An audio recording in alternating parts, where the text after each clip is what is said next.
o velho e o mar, nos conta a trajetória de um lutador que viveu dias de grande aridez no mar, quando muitos achavam que ele não tinha mais condição de exercer aquilo que por muito tempo ele vinha exercendo, que era pescar.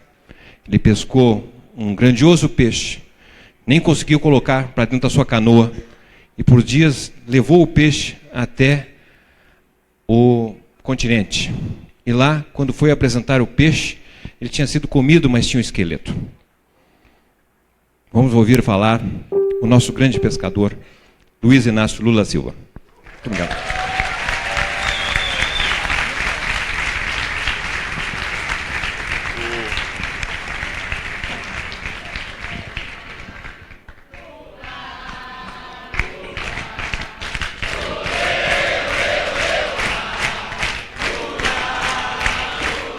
Você me puxa o paletó aqui quando tiver uns 20 minutos. Queridos companheiros e queridas companheiras, companheiro Tião, companheiro Rio, companheira Gleice, companheiro Zaratini, meu companheiro presidente da nossa fundação, meu querido Pocha e meu índio preferido. Companheiros senadores aqui presentes, deputados, dirigentes do partido, convidados. Eu não poderia deixar de começar agradecendo aos companheiros que vieram fazer palestra, aos nossos economistas que tiveram aqui, a Laura Carvalho, o Fernando Sarti, o companheiro Sérgio Gabriele, o companheiro Ricardo Carneiro, companheira Vanessa Petrelli, e as pessoas que ajudaram a coordenar isso aqui na mesa, coordenando o debate, o companheiro Lindenberg, que foi comentador, o companheiro Enio Verri, que foi comentador, o Sérgio Lírio, que foi mediador, a Tereza Curvinel, que foi mediadora, e o nosso convidado Carlos Bastos. Cumprimentar os companheiros da imprensa. Imprensa tão democrática que me trata maravilhosamente bem, e por isso eu os amo de coração. Eu imaginei que quando eu chegasse aqui, o pessoal estava preocupado com o debate, e aí uma companheira jornalista perguntou assim para mim: ô presidente, foi suspenso o dia 3, por senhor foi melhor ou não? Primeiro que eu não marquei dia 3 e não desmarquei dia 3. A hora que for marcado o meu depoimento, eu estarei em Curitiba ou aonde quer que seja, porque dentre todos, do Ministério Público, do Poder Judiciário e da imprensa, todos, quem deseja a verdade só é o companheiro Lula. Portanto, eu quero comparecer porque é a primeira grande oportunidade que eu não vou ser atacado e defendido pelas revistas, pela televisão, pelos rádios, ou por quem quer que seja. Ou seja, eu vou ter de viva voz o direito de me defender, porque no meu primeiro depoimento, sabe, o horário é meu. É o direito que eu tenho, você que é advogado, sabe que é o direito que eu tenho de falar, porque faz 3 anos que eu estou ouvindo. Então, agora parece que a grande prova contra mim é um pedágio. É um dinheiro de um pedágio, sabe? Vamos deixar para lá. Então eu estou muito tranquilo, não estou preocupado com a data. A data é do juiz Moro. A hora que ele marcar, eu estarei lá. Se tem alguém para dizer algumas coisas, eu tenho para dizer. A segunda coisa, companheira Gleice e companheiro da mesa, é muito engraçado o que acontece no Brasil. Nos anos 80, quando Reagan e Margaret Thatcher estavam impondo ao mundo a globalização como única possibilidade de consertar a humanidade e por detrás estava o interesse de derrubar o muro de Berlim, o Brasil, naquele tempo, andava um pouco para trás. Nós discutíamos, sabe, que a globalização dava liberdade apenas para o capital transitar livremente sem passaporte para o mundo inteiro e que o povo trabalhador não tinha os mesmos direitos. E que as empresas de países pequenos ou médios não tinham a mesma liberdade de transitar de um continente para o outro, porque não tinha sequer condições. Era apenas as grandes multinacionais. E os americanos, na época, os ingleses, se deleitavam com a facilidade de tirar suas grandes multinacionais do território americano e mandar para a China, para fazer trabalho quase que escravo, quase que sem jornada de trabalho, o pessoal ganhando muito pouco, sabe, uma coisa sem muita qualidade, ou seja, ficou muito famoso aquele tempo, os Nikes produzidos na China, o começo de produção de carro. Era um momento que o mundo procurava. Nos Estados Unidos se vangloriava que até consulta médica nos Estados Unidos era marcado via Índia. Isso era o sucesso da globalização, da internet, ou seja, quer marcar uma consulta lá em Nova York, você liga para a China e para a Índia, e da Índia o cara liga não sei para onde e está marcada a consulta. Não era melhor fazer lá mesmo? Não era melhor ir lá marcar consulta por telefone, tinha uma enfermeira, marcava, anotava, você dava um emprego, não precisava... Quem ganhou com tudo isso? Bem, então nesse tempo, o Brasil um pouco que andava, sabe, defendendo o chamado Estado Nacional. Nós aqui, inclusive, defendemos o Estado Nacional. Agora que eles mudaram a lógica da política, já não interessa mais a globalização a partir da crise do subprime e da quebra do banco Lehman Brothers. Eles agora, então, compreenderam que é preciso rever a política internacional. Então é preciso que não seja mais a globalização, que é importante trazer as empresas de volta para produzir dentro do seu estado, e que o livre comércio que eles pregavam para a gente, depois da crise de 2008, eles viraram protecionistas porque diminuiu o comércio exterior, diminuiu o financiamento, eles viraram protecionistas, cada um tomando conta do que é seu. A ideia da globalização foi diminuindo até que você elege pessoas como esse Trump nos Estados Unidos. Sabe que os americanos é dos americanos, os Estados Unidos é dos americanos, a Alemanha é da Alemanha, a França é da França, sabe? E agora que o Brasil não é mais nosso. Eles agora estão arreganhando as portas do Brasil no momento em que todo mundo está defendendo o Estado Nacional. Ou seja, no fundo, é a volta do complexo de vira-lata da elite brasileira governando esse país. Essa é a primeira coisa que eu queria falar. A segunda coisa que eu queria falar é que eu fiquei estarrecido. Hoje, eu não leio sempre os jornais, mas hoje eu recebi uma matéria interessante que dizia assim: FMI afirma que reforma da Previdência é imperativa para o Brasil. Desculpa, que é um texto muito curto. E como eu nunca li esse jornal, porque ele é do Rio e não me faz falta, mas me deram isso aqui hoje, eu achei interessante. Washington.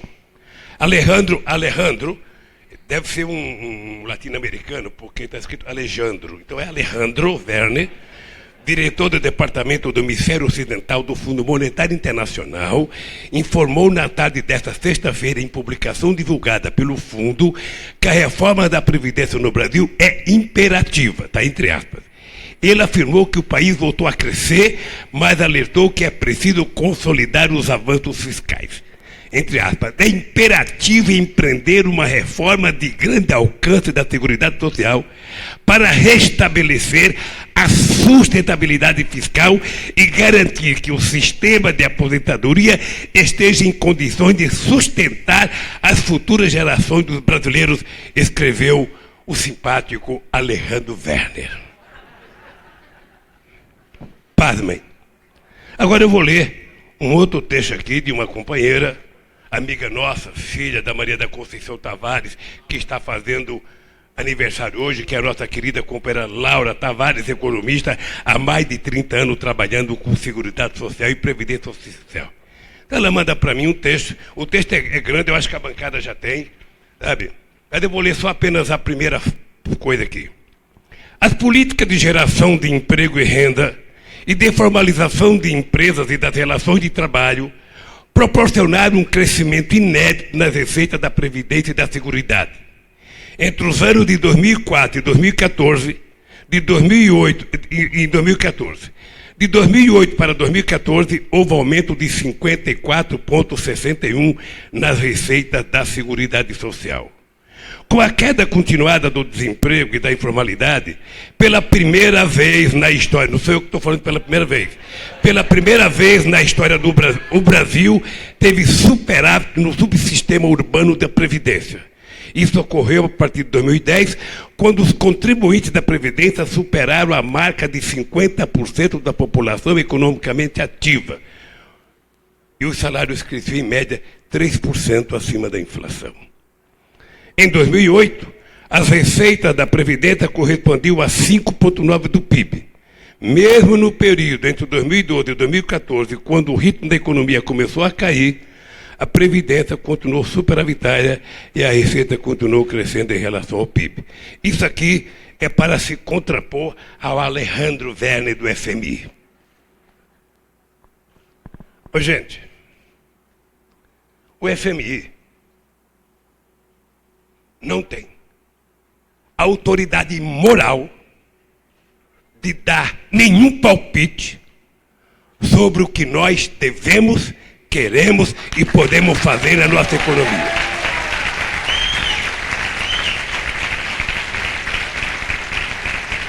Foi por isso que nós tomamos a decisão de não dever mais ao FMI.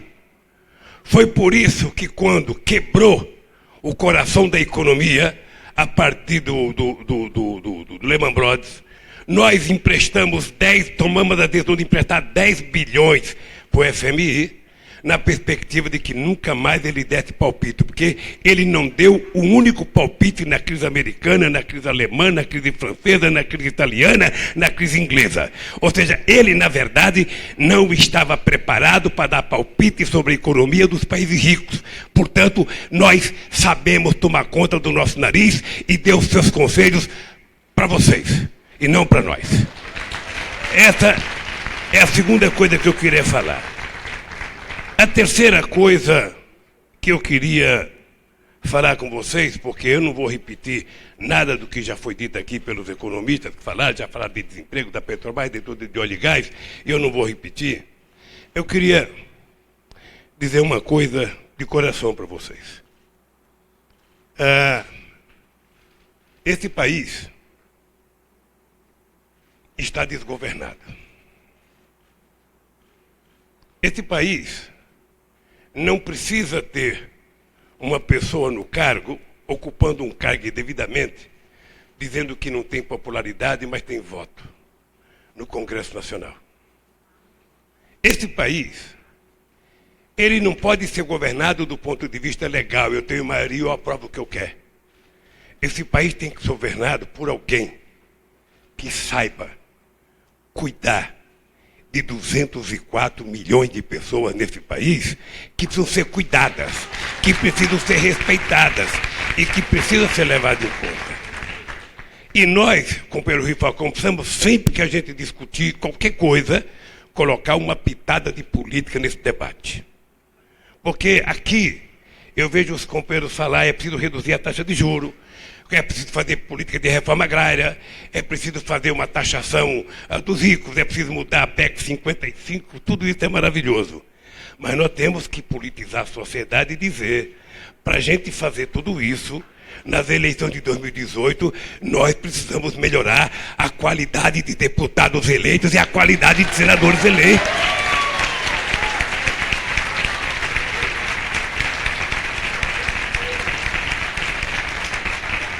Por isso é que nós temos que fazer o debate com mais seriedade. Eu tenho discutido muito com o movimento social, Guimarães, e tenho tentado colocar o seguinte: nós temos que estabelecer meta.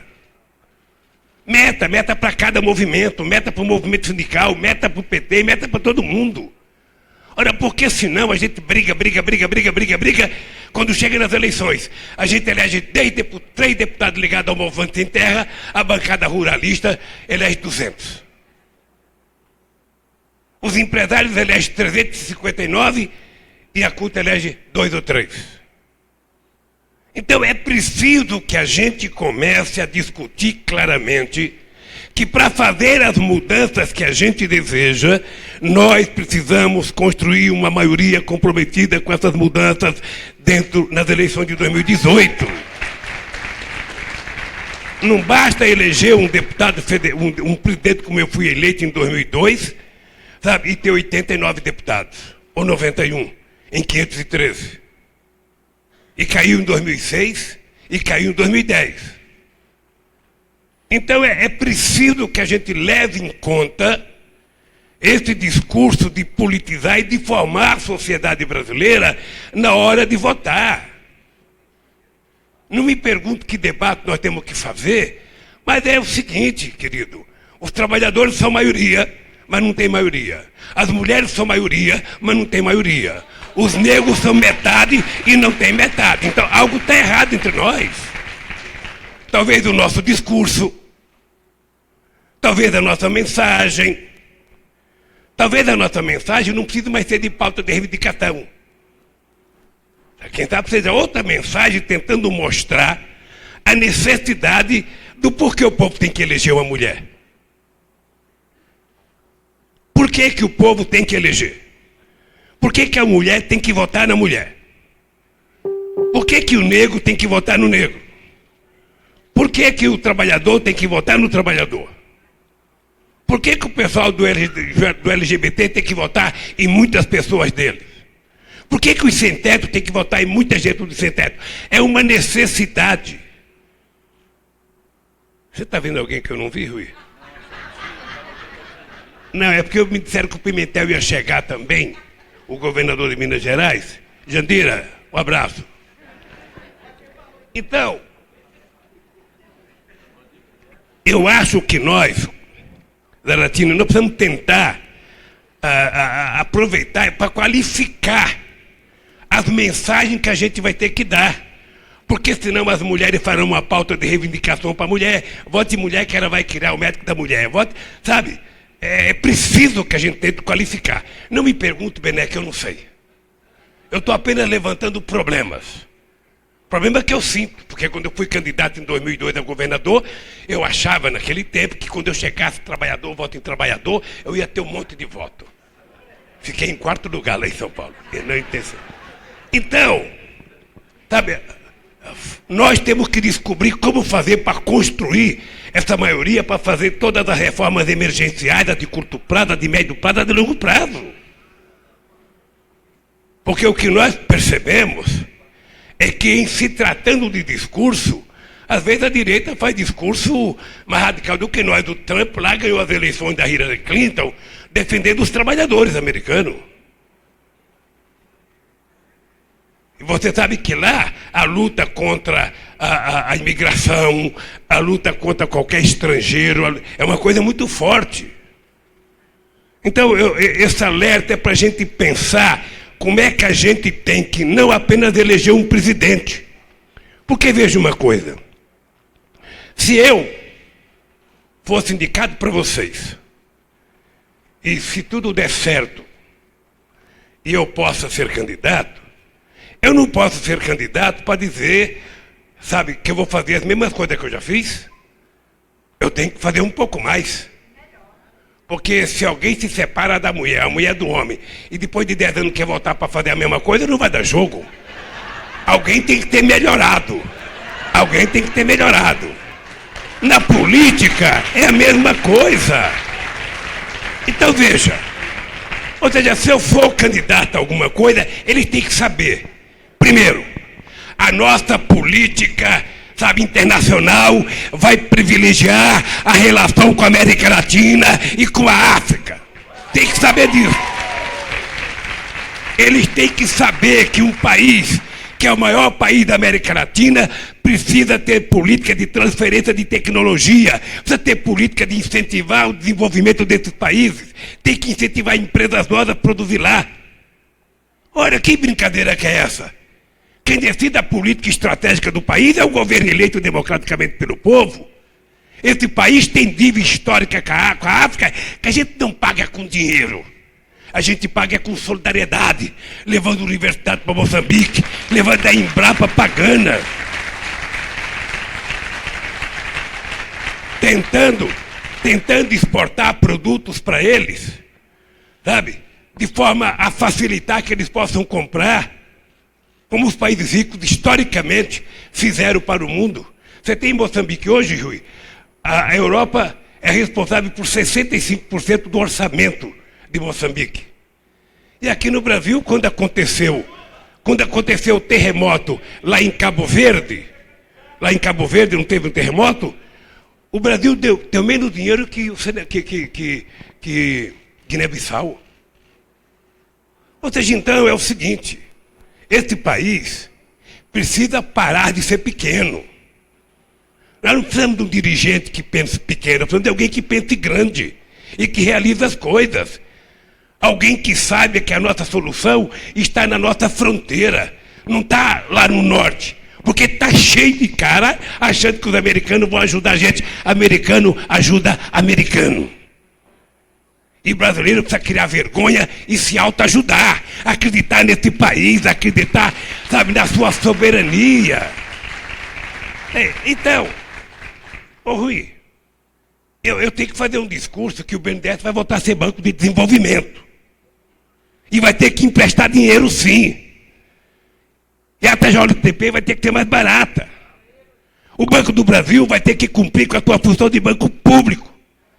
Vai ter que atender a agricultura familiar. Vai ter que atender o pequeno crédito e o microempreendedor. E o spread bancário não pode ser o que eles estão cobrando hoje. A Caixa Econômica, a mesma coisa, o BASA, o BNB no Nordeste. Olha que brincadeira é essa de que esse país agora virou o país do rentismo. Nós temos que dizer, e é importante, isso aqui é um recado para a imprensa, nós temos que dizer que nós vamos ter que regulamentar os meios de comunicação nesse país.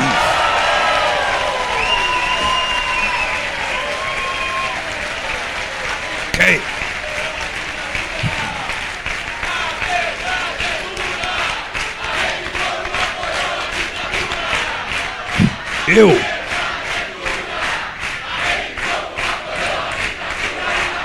Veja, eu não quero que a gente tenha uma regulamentação, sabe, como os meios de comunicação dos companheiros cubanos, não.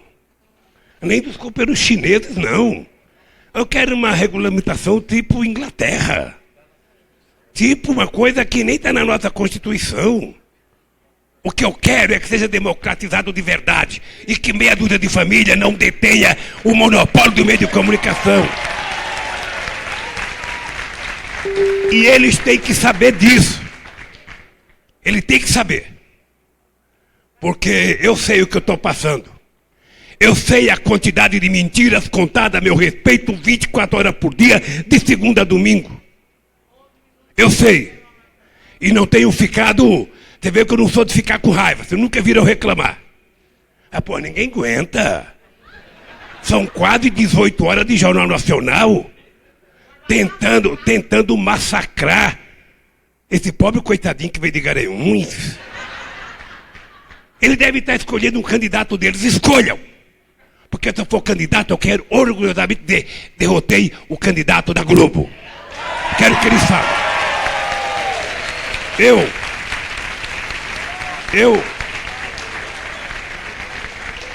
até gostaria que eles dissessem explicitamente qual é a razão do ódio. Qual é a razão do ódio? Se eles pudessem dizer se em algum momento da vida deles, eles cresceram o tanto que cresceram no meu governo. Qual é a razão do ódio ao PT? Será que as políticas sociais que nós fizemos? Porque quando nós começamos o Fome Zero, eles cansaram de dizer: não tem que fazer nada de Fome Zero, tem que fazer ponte, cimento, tem que fazer... Não sei mais do que eu dizia, mas o povo come esse cimento, eu fazia, mas o povo quer comer feijão, arroz, farinha, o povo quer comer comida. Primeiro vamos dar de comida. Eu acho que ele nem leram a história do Jeca Tatu. Que somente quando ele comeu é que ele ficou forte, tomou biotônico Fontoura e virou um cara produtivo. Sabe? Eu estou vendo ali a Selma Rocha, eu já conversei com os companheiros. Nós temos 3 ministros da educação desempregados. Nós temos o ministro da Ciência e Tecnologia, na verdade o Aloysio também foi. Nós temos que andar por esse país denunciando o desmonte da educação nesse país, o desmonte da ciência e tecnologia. A coisa mais importante que nós fizemos foi o investimento que fizemos na educação. Eles estão desmontando a pretexto do quê? A pretexto de fazer o que eles sempre fizeram. Esse país é o país mais atrasado em educação, porque a elite brasileira nunca teve preocupação com a educação. Para brincar com eles, de vez em quando eu falo que o Peru, que é um país menor que o Brasil, em 1550 já tinha a Universidade de São Marcos. A Bolívia, em 1640, já tinha universidade. A Argentina, em 1918, já estava fazendo sua primeira reforma universitária. E o Brasil só foi ter a sua primeira em 1920, porque o rei da Bélgica vinha para cá, e naquele tempo era dar título de doutor honoris causa para o rei. Não foi por nossa causa que eles criaram, foi para atender um título de doutor honoris causa para o rei da Bélgica. E eles agora querem desmontar, dizer que educação é gasto e limitar. Então nós temos que dizer alto e bom som. Nós precisamos ter maioria para mudar essa tal de PEC. Porque essa PEC só interessa, sabe, ao sistema financeiro que quer continuando recebendo o superávit primário do jeito que quer. Então nós vamos ter que dizer, durante a campanha, algumas verdades que é dura. Mas que sem dizer não adianta ser candidato. Sinceramente, ser candidato. Para depois ficar preocupado. Não, você tem que jantar com os marinhos. Você tem que almoçar no Estadão. E a Veja, você não vai conversar? Não vou. Não vou. Sabe?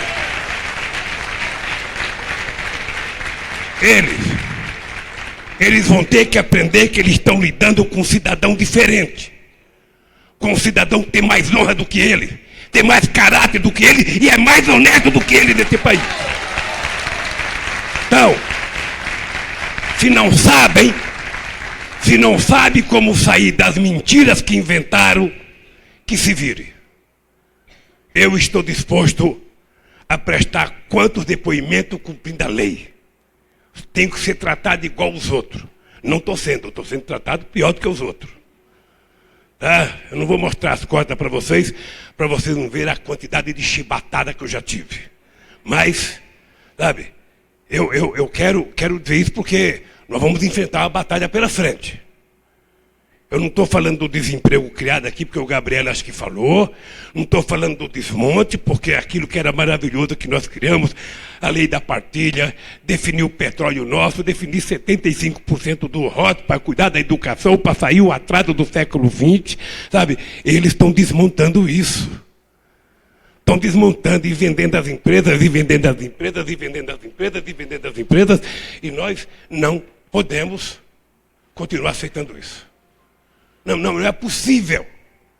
E, sobretudo, garantir o direito do povo que aprendeu a tomar café de manhã, almoçar e jantar, voltar a tomar café, almoçar e jantar.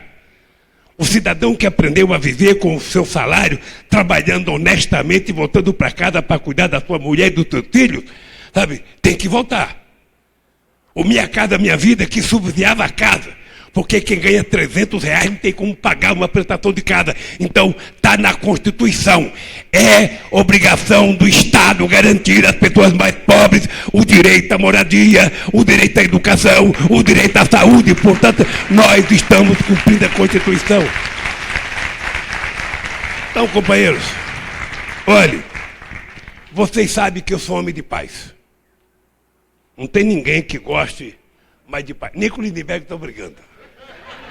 Porque eu sou uma pessoa que gosto de ser humano. Eu gosto, não importa que seja amigo. Eu vi agora a pressão que fizeram em cima do Léo lá no depoimento. Uma coisa que quase que obrigando um cara que já está condenando a 26 anos de cadeia. E no outro dia mostraram no Fantástico a quantidade de delator vivendo maravilhosamente bem. Tem uns que moram numa casa com piscina, tem outros que moram numa casa com a praia atrás, tem outro que mora num condomínio que só tem desembargador, juiz e não tem mais conta e tal. Então o Léo está lá há 26 anos, o cara fala, pô, vou falar até da minha mãe. Nós temos que ter claro como é que as coisas acontecem. Sabe, então é o seguinte, eu acho que está chegando a hora de parar com o falatório e mostrar prova. Eu acho que está chegando a hora que a prova tem que aparecer em cima do papel. Eu quero que eles mostrem R$1 numa conta minha, fora desse país ou indevida. Não precisa falar que me deu 100 milhões, 500 milhões, 800 milhões, 800... Não dá de falar. Prove 1. Não estou pedindo 2. 1. Desvio de conduta, sabe? Quando eu era presidente ou depois da presidência. Então, gente, eu quero que você saiba o seguinte, ó. Eu estou com muita vontade de brigar. Mas fazer a boa briga, fazer uma briga, sabe? Porque uma coisa que nós temos que colocar aqui é que a solução que nós queremos depende de um outro fator. Depende de uma coisa chamada credibilidade. E credibilidade depende de outra coisa, voto popular. E não é possível ter um governo com credibilidade se ele não tiver o voto popular. Então é importante saber, se eles quiserem resolver o problema desse país, eles vão ter que falar o seguinte, olha, não tem que aceitar o programa emergencial, sabe, do PT, nós temos que abrir eleição direta. Vamos fazer eleição, vamos convocar, vamos antecipar, porque o povo não vai aguentar até 2018. A fome tem pressa. O cara que está desempregado tem pressa de arrumar um emprego. E eles acham que eles podem desmontar a Previdência, desmontar o mundo do trabalho. Sinceramente, gente, eu acho que, graças a Deus, o PT está se reencontrando em ser oposição. Vamos deixar para ser governo quando a gente ganhar outra vez. Nós agora temos que assumir o papel do mais importante partido de oposição com a moral elevada, porque ninguém fez para esse povo pobre mais do que o PT nesses 3 anos de governo. E eles, às vezes, tentam nos encurralar. Eu queria que os deputados tentassem preparar os argumentos para um discurso que eles fazem contra a gente, dizendo que a situação do Brasil que eles estão recebendo foi herança maldita do PT. E tem gente que fica inibido. Sabe? Tem gente que fica inibido. Veja, qual é o problema? Eu tenho tentado mostrar que em 1999, o Fernando Henrique Cardoso esteve na mesma situação da Dilma. A economia quebrou por causa da crise cambial, ele tinha 8% de aprovação. Qual foi a diferença da saída dele e da Dilma? É que ele tinha um presidente da Câmara que votava as coisas que ele mandava. E a Dilma teve o azar de ter Eduardo Cunha, que votava contra as coisas que ele mandava. Então, nada foi aprovado. E vocês sabem que, do jeito que a gente está vivendo, se o Congresso não fizer uma inflexão, dificilmente a gente vai mudar alguma coisa nesse país. Então, para terminar, hoje o país precisa voltar a funcionar. Nós precisamos ter um poder executivo que seja executivo e que governe o país, pensando no povo. Nós precisamos ter um poder legislativo que volta a legislar. Nós temos que ter uma Suprema Corte que seja o garante da nossa Constituição para que a coisa seja respeitada. Nós temos uma Polícia Federal que é para investigar e abrir inquérito. Nós temos o Ministério Público que é para denunciar quando o inquérito estiver pronto. E nós temos o Poder Judiciário para julgar. O que acontece agora é que está tudo uma mistureba. Ninguém sabe o que faz o quê. E tem a imprensa coordenando o processo. É a imprensa que diz quem é bandido, quem vai ser inocentado, quem vai ser culpado, quem é a lista, quem não é a lista. Companheiros e companheiras, nós não nascemos para ter medo de lista. Nós nascemos para provar que eles é que estão criminalizando o que ontem eles não criminalizavam. Então é uma confusão de interesse de destruir a política desse país. E nós não temos que ter vergonha de ser políticos. Porque na hora que a política acabar como eles querem acabar, na hora que desmoralizar todo mundo, o que vai dar nesse país é pior do que nós temos agora. O povo está descontente com os políticos? Ótimo. Eu quero que fique mais descontente, para quando chegar as próximas eleições, votar em gente melhor. E eu digo todo dia, se o cara acha que eu não presto, ótimo. O cara acha que você não é boa, ótimo. Então, se candidate e seja você o senador, o deputado, o presidente, que você acha que vai resolver o problema do país. O que não dá é para você negar a política e indicar um fascista para ser presidente desse país. Indicar um nazista para ser presidente desse país. Ou indicar alguém que o sistema quer, como já quis tantas vezes. Então, queridos senadores, deputados, companheiros e companheiras, é o seguinte. Eu não quero terminar sem falar, eu tinha um encontro com meus companheiros índios que estão aí, mas eles chegaram um pouquinho tarde, eu daqui a pouco vou encontrar com vocês um pouco e conversar um pouquinho e dizer para vocês, olha, índio, quilombola, mulher, negro, pode ficar certo que as políticas que a gente criou para favorecer esses setores considerados mais fragilizados da sociedade brasileira vai acabar, porque essa gente não acredita em política para as pessoas pobres.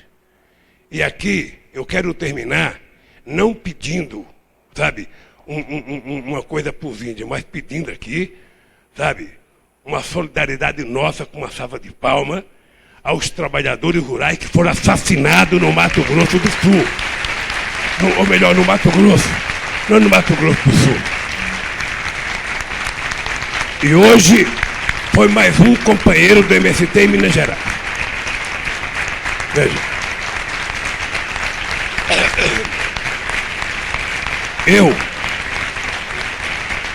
Eu tenho orgulho. Eu tenho orgulho de ter sido, no nosso período de governo, o período que houve menos ocupação de terra no campo e na cidade, que houve menos violência, menos desnutrição, menos mortalidade infantil e menos perseguição aos movimentos sociais.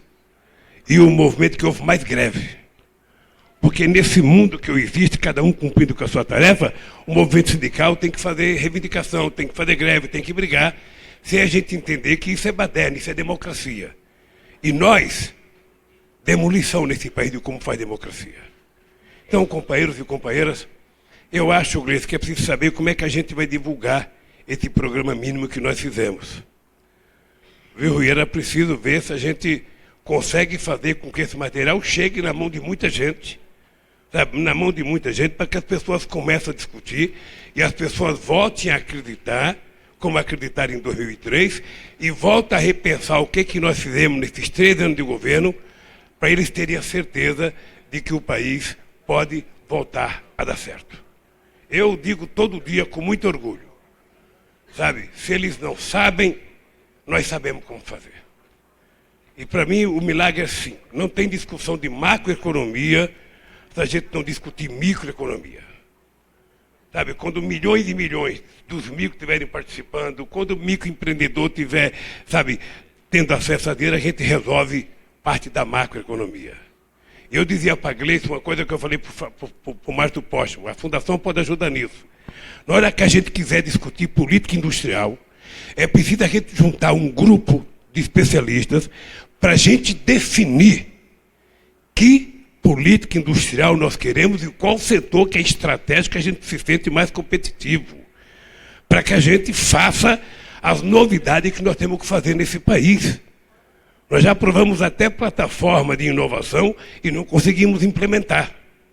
Então é envolver, tem muita gente disposta a ajudar, nós temos que envolver muita gente para a gente começar a provar que esse país não precisa continuar, sabe? E vamos ter que dizer que o Nordeste vai ter que ter uma política privilegiada, que nós não queremos tirar nada de um lugar, mas o Norte precisa mais, o Nordeste precisa mais. Sabe, nós temos que começar a dizer essas coisas alto e bom som, porque foi lá que aconteceram as coisas. Então, queridos e queridas companheiras, se houve um tempo que a gente teve dúvidas, se houve um tempo que a gente ficou preocupado, se houve um tempo em que a gente, às vezes, sabe, perdia muito tempo discutindo entre nós, sabe, as divergências entre nós. Eu acho que está na hora da gente saber que as divergências entre nós são pequenas diante do ódio que lá fora acumularam contra o PT. E é muito, é muito. E eu acho que, graças a Deus, a gente começou a fazer, sabe, as pessoas compreenderem o erro que cometeram. E quanto mais a gente falar, quanto mais a gente debater, quanto mais a gente for para a rua, mais a gente vai diminuir essa distância entre nós e o povo. Para terminar do PT, Rui. Para terminar do PT. Queria lembrar os companheiros que de vez em quando a gente ouve... O PT é o partido mais autocrítico que eu já conheço. O PT não precisa esperar, Jandira, ninguém fazer crítica ao PT. Nós nos matamos de fazer crítica entre nós. Sabe? Não precisa pegar ninguém. Não precisa pegar nenhum ruralista para falar mal de nós. Faça uma reunião que a gente fala por conta própria. Às vezes até um estranho, se o Caiado fosse numa reunião, nota como vocês são bravos com vocês mesmos. Tá? Mas eu queria dizer para vocês que é o seguinte, olha, o que me dá mais orgulho nessa pesquisa da Vox Populi, o que me dá mais orgulho, e foi repetida na pesquisa do Ibope, sabe, divulgada mais inibidamente, é que esse partido é maior do que qualquer um de nós possa imaginar que ele é. Sabe? Esse partido, na pergunta feita, qual é o partido da simpatia do povo brasileiro, esse partido que está sendo massacrado, já jogaram umas 80 bombas de Hiroshima em cima desse partido, sabe? Diz que barata resiste à bomba atômica. Então nós somos essa baratinha que resiste à bomba atômica. Sabe? Muitas vezes não resistimos à notícia do painel de um jornal qualquer, mas a bomba atômica nós resistimos. E esse partido aparecer nas encuestas, entenderam o que é encuestas? Então, esse partido aparecer na pesquisa, sabe, com 20% de preferência, e o segundo colocado, que era o nosso maior acusador, só 5%. Nós temos que ter certeza que nós podemos muito mais do que nós acreditamos até agora. A única coisa que nós temos que fazer é, em primeiro lugar, acreditar na gente mesmo. E nós temos que acreditar, quase que com uma profissão de fé, que o ódio deles contra nós não é pelas coisas más que nós fizemos, é pelas coisas boas que nós realizamos neste país, e por isso nós temos que dizer que vamos realizar muito mais. Um abraço, companheiros, e até outro dia, se Deus quiser.